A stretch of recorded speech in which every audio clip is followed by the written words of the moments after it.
Don't put your hand on the hot stove for too long. Let yourself feel the emotion. Yeah. Have that pity party. And then remember there's a gift into opportunity in all of it. Like if someone tells you no, that's literally an excitement needs to go off in your brain. Fire those neurons that like, this was a no because that big thing is yes is coming. Yeah, you got to change your mindset with everything. Don't be afraid of what you don't know. And bravery is really the confidence to know that you're going to show up in the unknown.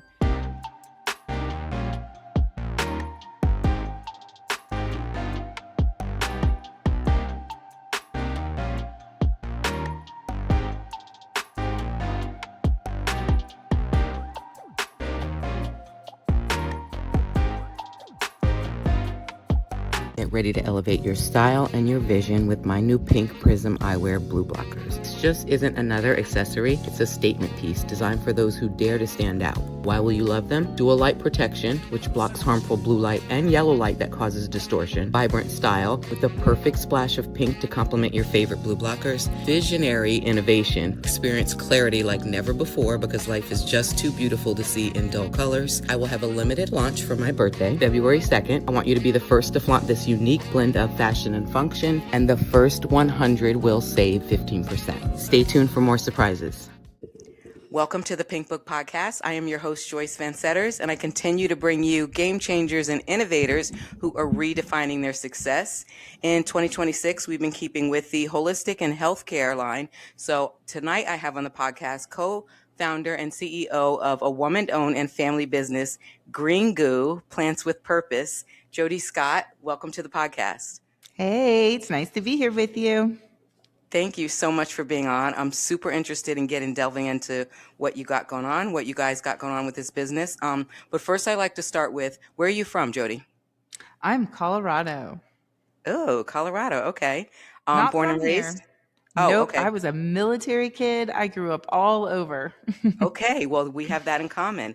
What branch of military? Air Force. We have that in common. Love. Yeah. So I've lived in Holland, South Dakota, Beale Air Force Base, California, Dover, Delaware, and then ended up in New Jersey. How about you? Nice. Oh my goodness. Let's see. Virginia, Washington, D.C., Maryland, Alabama, South Carolina, North Carolina, Texas, Oklahoma, Washington State, Japan. And I think I got them all. Okay. It's so funny when you're a military brat and someone says, where are you from? And you're like, Right? that's a loaded question, right? Truly. Right. We understand each other. Oh, New Jersey. I forgot New Jersey. New Jersey. What part? At the base there. Okay. What is the base called? It's Wrightstown is the town. Yeah, Fort it escapes me right now. Bragg? No, that's North Carolina. I want to say it starts with an R. It'll come to one of us. It'll come to one of us. So talk to me about growing up military. Were both your parents in the military, or just your father or mother? Just my mom. I mean, just my mom. Just my dad. Okay. Totally not that. Okay. Yes, just my dad. Although my dad is the oldest of 6, his dad was in the military, and it goes back and back. And so, but my mom grew up in the military. They actually lived right across the street from each other. Wow. Her dad was Navy. Okay. And then my grandpa was Air Force. And then they met like in the 8th or 9th grade. And so love to hear it. Yep.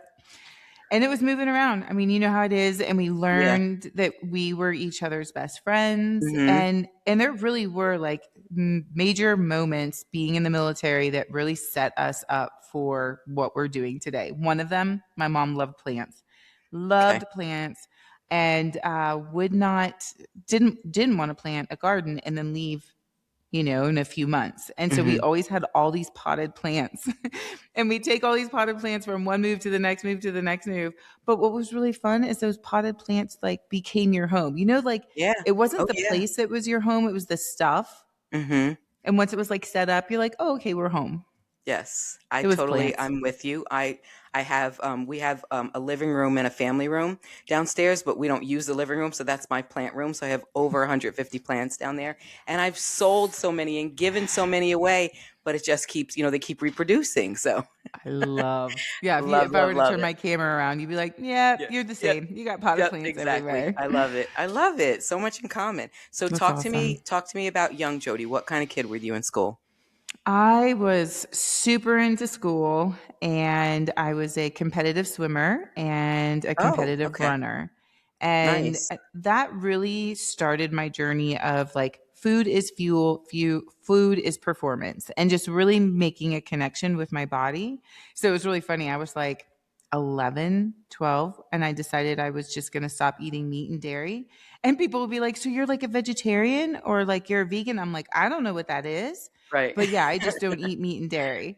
And my dad about lost it. But they sent us to sent me to a nutritionist. And Hmm. then she let me do my grocery shopping and really gave that autonomy for me as I was so committed to my sports.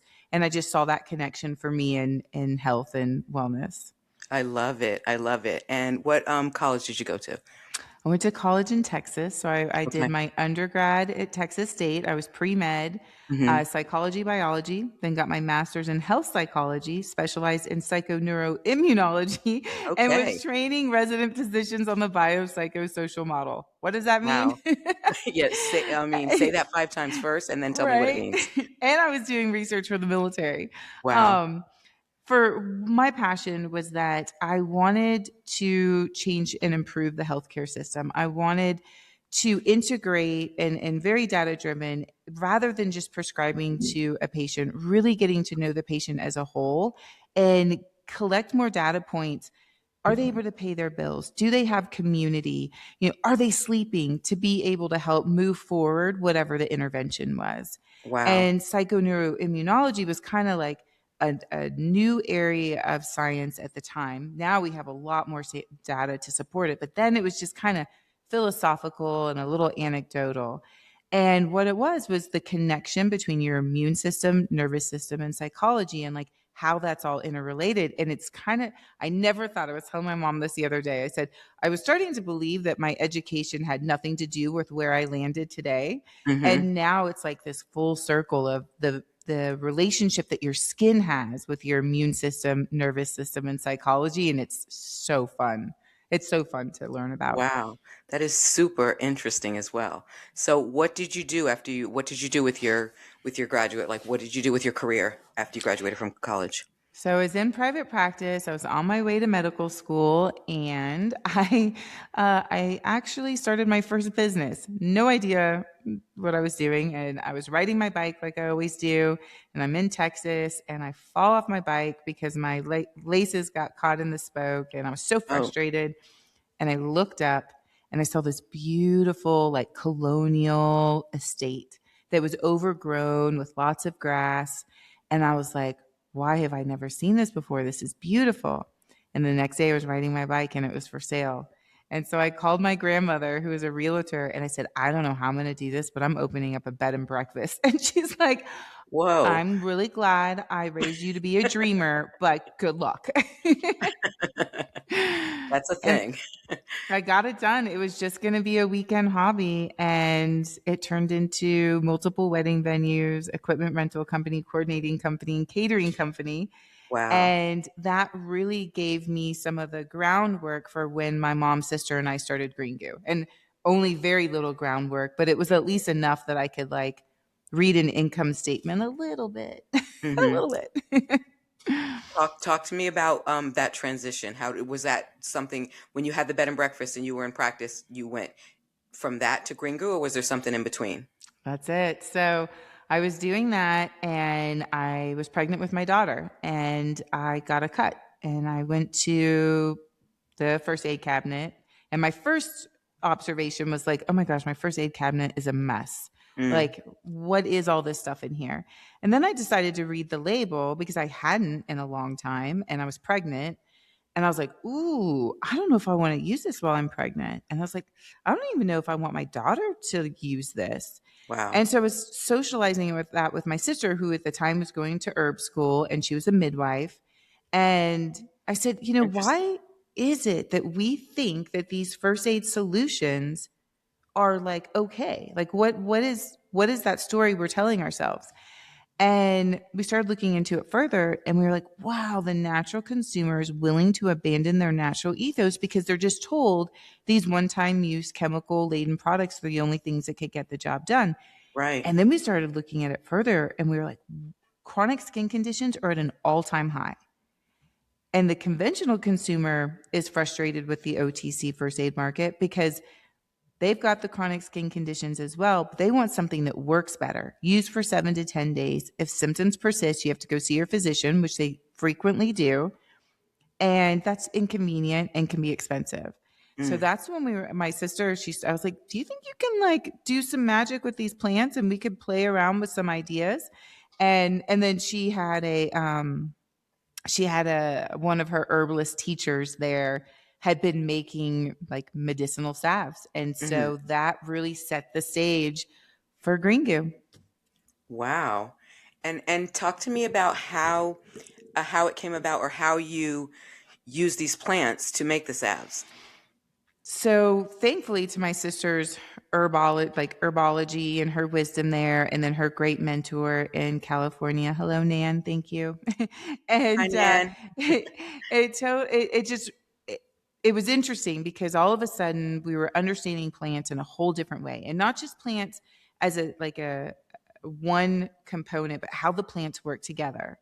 And then the process, because at this point we had only been introduced to natural products on the market that really don't have a whole lot of plant properties in it. They're like they've been exposed to high heat and or added with alcohol or other chemicals that like change the integrity of the plant. So you're only getting like a fraction of the medicinal properties from the plant, Mm. or they're mixing it with like paraben and petroleum, and it's just like sitting on the Yeah. surface of your skin. And so it was really interesting taking that information that she was learning with my organic chemistry background and then looking at the data and going, okay, what is it that people want? And I want to go back and clean up that first aid cabinet because I don't want this thing to look like this anymore. Yeah. And so, for example, when she was making the first aid formula that was your like natural neosporin, we were like, okay, well, people also, they want wound care, but they want to take the sting and the itch out.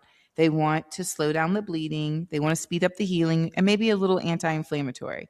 Okay, that's like 100 things on a first aid set. Yeah. Can we put that in one little tin? And we Right. did. And Wow. so it's awesome. It's for cuts and scrapes, but bug bites, bee stings, poison ivy, um, I don't know if I said cold sores, abrasions, chafing, ingrown toenails, and sunburns and chapped lips. And Wow. it's just once you have like your little first aid kit with you everywhere you Hmm. go, you're like, how did I not have this before? It's fun. Wow. That's amazing. And how long have you guys been in business? So we started in 2009, 10-ish. And you'll appreciate Oh. this. My dad was still in the military at the time, and he would take that first aid formula with him on deployments. So we had this like grassroots military following because they put their fatigues on and they would go out in the field, and a lot of time you're getting blisters, you're getting chafing, Mm. you're getting sunburn, and you don't have the like solutions with you. You Right. don't have a whole lot of room in your fatigues, but you could pop that little tin in and take it with you. So our very first, well, I won't, I'll come back to our first retailer. We have some Okay. time. Yeah. That's amazing. My dad always had this thing when he went on TDY. You know what that is, right? Because Yep. he would TDY, he love would it. he would always say that you could never have enough socks. You could never take enough socks because when they had on boots, you always had to change out those socks, and the socks would just be like done if they were Done. in the field somewhere, and so like you could never have enough socks. And I, another thing he used to say is if we went on a trip to somewhere, it was you only need you didn't have to pack. If my mom was packing, you only need your toothbrush, your underwear, and your wallet. you're like, that's it. That's it. You're Like good they're to very go. simple military people. Well, you'll love this. My cousin was in boot camp and his bunkmate actually snuck Green Goo in to boot camp. I And love he that. and he thought he's like, okay, he must know my cousin. Like he's thinking there's got to be some kind of connection. And he's like, hey, do you know my cousin Jodi? He's like, no idea. He's like, where did you get this Green Goo? He's like, my mom's been buying it for me for a while. And No so, way. of all things for him to sneak into boot camp, he brought his Green Goo. Wow, I love it. So for people who are watching this, because this is going to be an important um, key factor to this, tell me how, when you guys got started, how did you go about your marketing or getting the word out there or letting people know about your business? It was really organic initially. So, no pun intended, we're like growing the herbs in our backyard. We're drying the herbs on screen doors and then making it in our kitchen. And our production got so bananas that we actually had to take our camping equipment and make an outdoor kitchen so we could cook our food. Wow. And then and we were selling it at the farmer's market. Then after a couple of years, people started saying, hey, like, can I order from a website? And we thought, well, that's an interesting concept. Great idea. So we Mm, throw up a website. And then retailers started reaching out, like mom and pops, natural grocers. And they're like, can we carry, Green Goo? Sure, why not? That's a great idea. Do you have UPCs? Do you have a line sheet? No idea what you're talking about, but we'll make that happen. And the big break, so here's where I was jumping. So the big break was I was like, once I saw that like we could go into retailers, I asked my mom and sister, I said, we got to go into the military exchanges because they're always the wow. last to get the innovation. And Yeah. we knew, you're at bases and you're leaving the base to go try and find some of the new and up and coming. And we Yeah. already had such a big military following. And so I started asking around, and somehow I end up getting a meeting. And I'll never forget. I'm like, okay, mom, what are you wearing to the meeting? Mom's like, I'm the graphic designer. I don't go to these things. And then my Love sister's mom. like, I'm like, what are you wearing to my sister Jen? And she's like, I'm the herbalist. I'm the formulator. I don't go to these meetings. And I'm like, did I just draw the short straw? I was Yeah. like, I have no idea what I'm doing. I love So it. I go and I'm so scared because I've never presented like this. These other little mom and pops, they reached out to us. So this was like These a these stores are present. the BX. Yes. Okay. Yeah. And I'm in the room. And of course, you have to go through all kinds of security and all this Yeah. stuff. Yeah. And I'm in the waiting room, and this other individual's there selling diapers. And she looks at me and she goes, this is the second largest retailer in the world. And I was like, no. And Wow. I didn't need to know that. Yeah. Exactly. I was so scared. So I go into the meeting and it was awesome. It went great. And they were like, we're going to do a test. We've never really brought anything in like this, but we're willing to give it a try. And she's like, are you EDI compatible? Do you work with SBS? Like all the acronyms. Yeah. Yeah. We'll figure it out. We'll figure it out. Yeah. So it started that way. And then once I understood what it meant to go into a retailer, then I had a better understanding of how to approach other retailers. But it was very much like hunting. It's the best way I could describe it is I just kept finding like how to find people's phone numbers, how to find emails, how to get in touch with them. And this was really before we had the resources that we had today. So Mm, going to trade shows, getting in front of people, and getting comfortable with no, because yeah. I will never forget sitting in front of a national pharmacy buyer, and I'm like, I've got a plant-based first aid, and he's like, those two words don't go together. And this was before plant-based was a term that we know today, Right. because plant-based, I would say, really didn't start becoming a concept until like post-pandemic. Yeah. You're And right. You're correct. so we were forging the path. It was a lot of people just needed to try the product. The proof was in the product. But like you and I were talking a little bit earlier about some of these uses before we came online, it was also really interesting because the customers were helping to get the word out. So one day I get a call from John Hopkins or an email, and they're like, we have a lot of patients coming to us in our scleroderma and skin condition department saying that they're using Green Goo for their eczema and psoriasis. Who are you and what are you doing? And it was Wow. so cool because I was like, wow, like they're going to the doctors and telling the doctors what's working. And so it was really great because then they became huge advocates for Green Goo and sharing that it was a solution for that skin condition. Wow. And it was a lot of that kind of stuff that was happening, because I don't even think because first we're first aid, and there is no, if you have poison ivy, you're not ordering something online. You're Right. going to your local pharmacy. And Absolutely. again, post pandemic, it wasn't around until around post pandemic that people started that we had even same day shipping. So everything was Wow. retail. And I was on the That's road a lot. amazing. So your first retail was military, hmm the BX, and then what? How did you flourish after that? How did you get into other stores? It was a lot of just knocking on their doors and just saying, Hmm. can I get a meeting? Can I get a meeting? And at least I had, like, my next one was Tractor Supply. Like, they reached out to Oh, us. And that was really interesting too, because we had our first aid formula, and we had all these farmers that were using our first aid, and they were using it too for their, like, chickens and their horses. And they were so familiar with, interesting.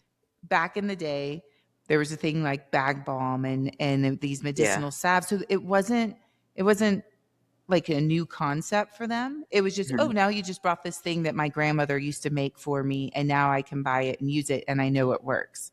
And so that was our second retailer. And then eventually we just picked up enough that we had a really healthy portfolio. So it made it easier to go to, like, the CVS's and the Walgreens Mm. and the Rite Aids and the Walmarts. But it was a lot of travel. I mean, I was on the road 3 weeks to the month, and there was a lot of no's, and then there was a lot of yeses. But we grew to like 150,000 points of distribution in Wow. less than 5 years during that time.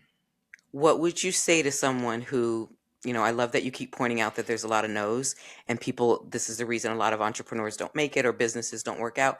What would you say to someone who said, like, how do you stick with it with all those no's? No is maybe. It is not no. It is Yeah. maybe. Like, you get to choose to leave that door. Like, just imagine someone slamming the door on you, and you just stick your foot in front of Hmm. that, and you make sure that that door is open, and you just keep pushing.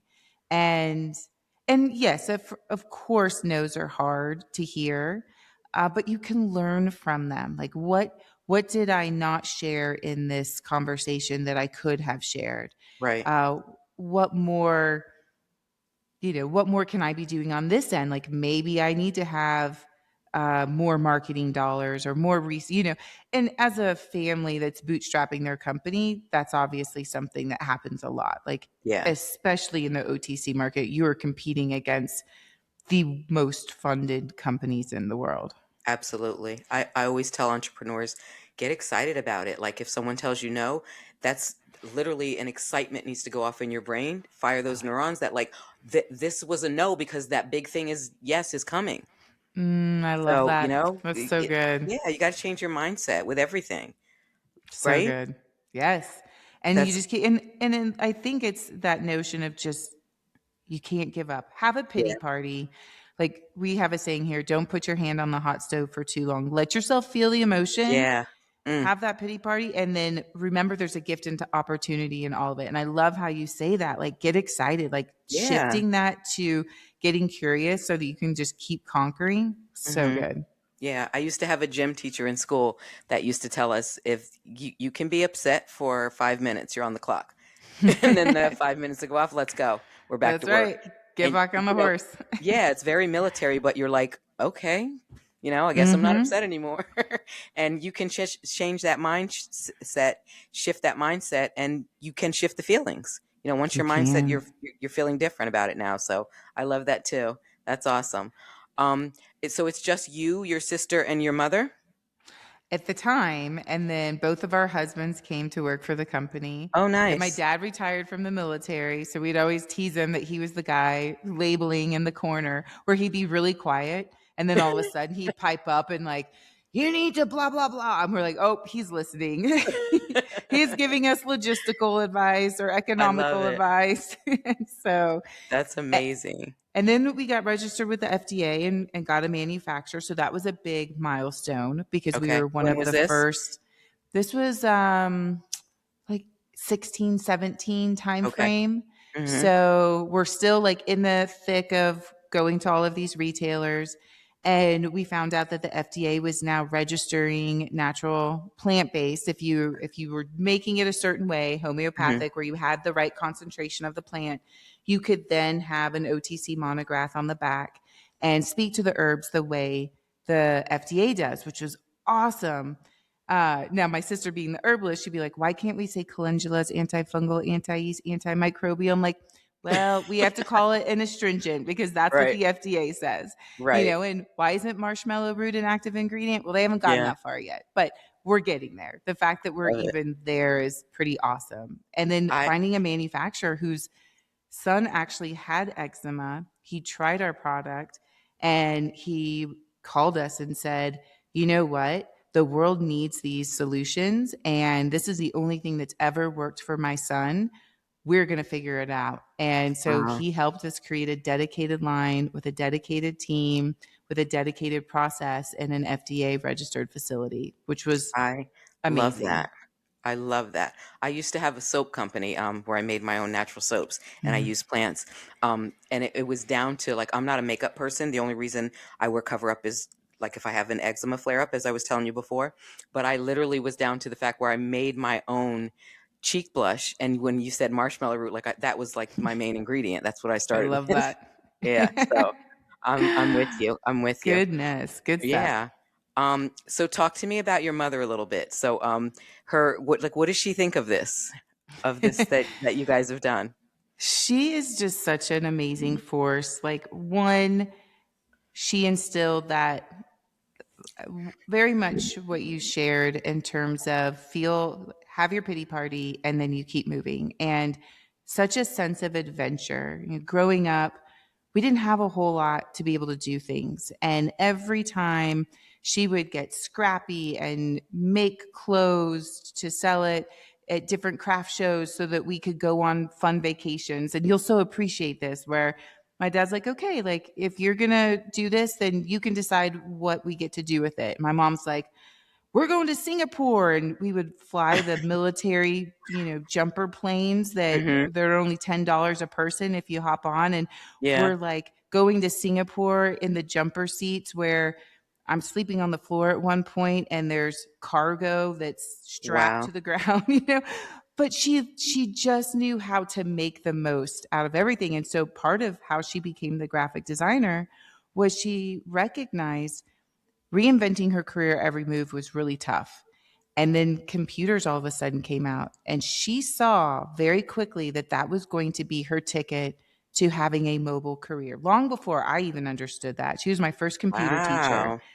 And so she quickly was a self-taught computer programmer, website developer, and graphic designer, coder. So that I always say, Go that mom. was probably more valuable than the formulas themselves because everybody needs to have an IT person. Yeah, exactly. It's not Exactly. me, not me. And so she's just a force and she's hilarious. I really attribute her to having the name Green Goo, because she loves to throw spaghetti on the wall and have fun doing it. And we had a really hilarious evening trying to figure out the name for Green Goo. Hmm. And everyone wanted us to look like a first aid solution, that if we're going to be in the first aid set next to Neosporin, we better look like we belong. Yeah. And we were like, no, we're here to disrupt first aid. We want to Yeah. be loud and proud and bring some sunshine to the space and have these bright Yeah. colors. And You guys want people to ignore the neosporin because they're like flocking towards the gringo. yes, exactly. And so we were like, well, it's green because it actually is fairly green in some of the formulas, and there's actual Hmm. plants and it's sustainable. And we are like, it's not an ointment, it's like a goo. And we laughed so hard and had so much fun. And we only named one product Green Goo as our first aid solution. Okay. And everything else had a different name. And for 3 years, we went by a different company name. And every time we would see a customer, they would pull out a tin and it wasn't Green Goo. And they'd be like, oh, I love Green Goo. I got Green Goo. I'm like, no, you actually have the pain relief. Or no, you actually have the dry skin. So after 3 years, we're like, okay, it's all Green Goo. Everyone has Gringo. decided. Yes. So Love she's that. fun. She's great. That is amazing. I love that. And so how long have you been in business? since Almost 15 2009? years now. Okay. Yeah. Wow. Wow. It's And now, been do you a guys ride. have storefront as well, or you're just in different establishments? We are in some stores. So we have our deodorant at the BX. We have, first aid at Walmart. But Only our you and I understand the BX, by the way. yeah, the military exchange. But we are in less retail. And part of that today is the cost of everything has gone up. Mm, And most companies, what we saw is they cut corners. They decided hmm to either reduce the size of their packaging or change the ingredients. And what we did instead, we don't want to change the integrity of the products. This is why Green Goo works. And so we said we're going to change our business model. Where we can't afford to keep the price point down and do business, we're just not hmm going to be able to do that. And not finally, but we're in a place now where you can get same day shipping if you need your first aid solution. And Yeah. so we're mostly online, like website and Okay. Amazon is where you can find the breadth of everything. Okay. That is amazing. Thank you so much for sharing your story with me. I mean, I've researched your product and I'm like, I'm so holistic and I'm so Ayurveda and I'm so into natural pathio. So I'm like, I can't wait to get this girl on the podcast. I would love to hear about this. I want us to get a link at the bottom so we can get people to your website. Um, and what would you say to entrepreneurs closing out, to young entrepreneurs who, I mean, you have an amazing story, but what would you say to young entrepreneurs, especially women, girls that are looking to start a business, that are just thinking, like, I don't know where to go from here. I want to quit my job. I don't know. Do you have any type of insight that you would give them? You know, don't be afraid of what you don't know. And bravery is really the confidence to know that you're going to show up in the unknown. So get comfortable with that. And once you try it on, then you're like, it's okay. I don't know, but I'm going to go find out and use your community, your friends. So there's so many wonderful people out there that are going to be willing to help you, to give you the resources. And if they don't have it, they'll connect you with someone else. And really be eager to do that because that could be like the difference between an idea that you sit on for 10 years or Hmm something that turns into your business overnight. Wow, that was amazing. What would you say to, let's say, the next person that comes on this podcast and they're just, want to tell their story too? What would be a closeout statement that you would give them A closeout in statement the that I would give entrepreneurial them. realm? I do think that I hear this all the time. 90% of all businesses fail. Mm, And oftentimes they just attribute that to it was a bad idea. I honestly think that the difference is just don't give up. yeah, You're going to hit some hard moments. We have hit so many hard moments. And there have been, don't get me wrong, many times where I didn't think I could pick myself up off the floor to do yeah, the next thing. And I'm so glad I did. And sometimes it just took, my mom to lift my hand up and just kind of give me that nod, like, you got this. hmm And there's also been mentors and friends along the way that just really helped me as I moved through. And I think in conjunction to that, the gift that you can give yourself as you're going through that journey is to really invest in your mindset. Just mm, like you go to the gym and you're working out, like mental fitness boot camp. I had someone do that for girl. me and it was a game changer. Hmm Just as important. And I think sometimes as entrepreneurs, you just kind of like, oh, I'm just going to put that aside. I don't have time. hmm It doesn't take much time throughout the day to really invest in yourself so that you can have more resilience. I I'm right there with you. I mean, I started out in the healthcare industry when I graduated college, and I was in pediatrics for 10 years, but I went back to school for sports medicine because I wanted to be a personal trainer. I wanted to train football players, but I didn't realize that once you did that, you had to like pay for your own travel back then. I don't know how it is now. So I went in to be a personal trainer, and this year I hit 25 years as a personal trainer. And what I always tell people is that that's the one thing, when people, if you don't give up, then you're still in the game, Right? You're right? still in the game. That's the key for weight loss. If you haven't given up, then you are still in.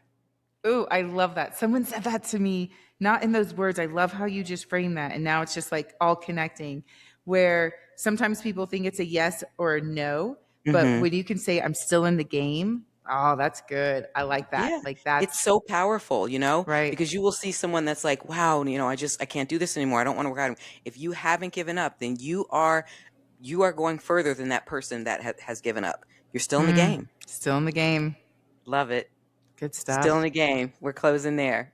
Love And it. I want let everyone know that I'm still on Apple, on Spotify, on Amazon Audible, on YouTube. And if this is something that resonates with you, please join my community because the best is yet to come.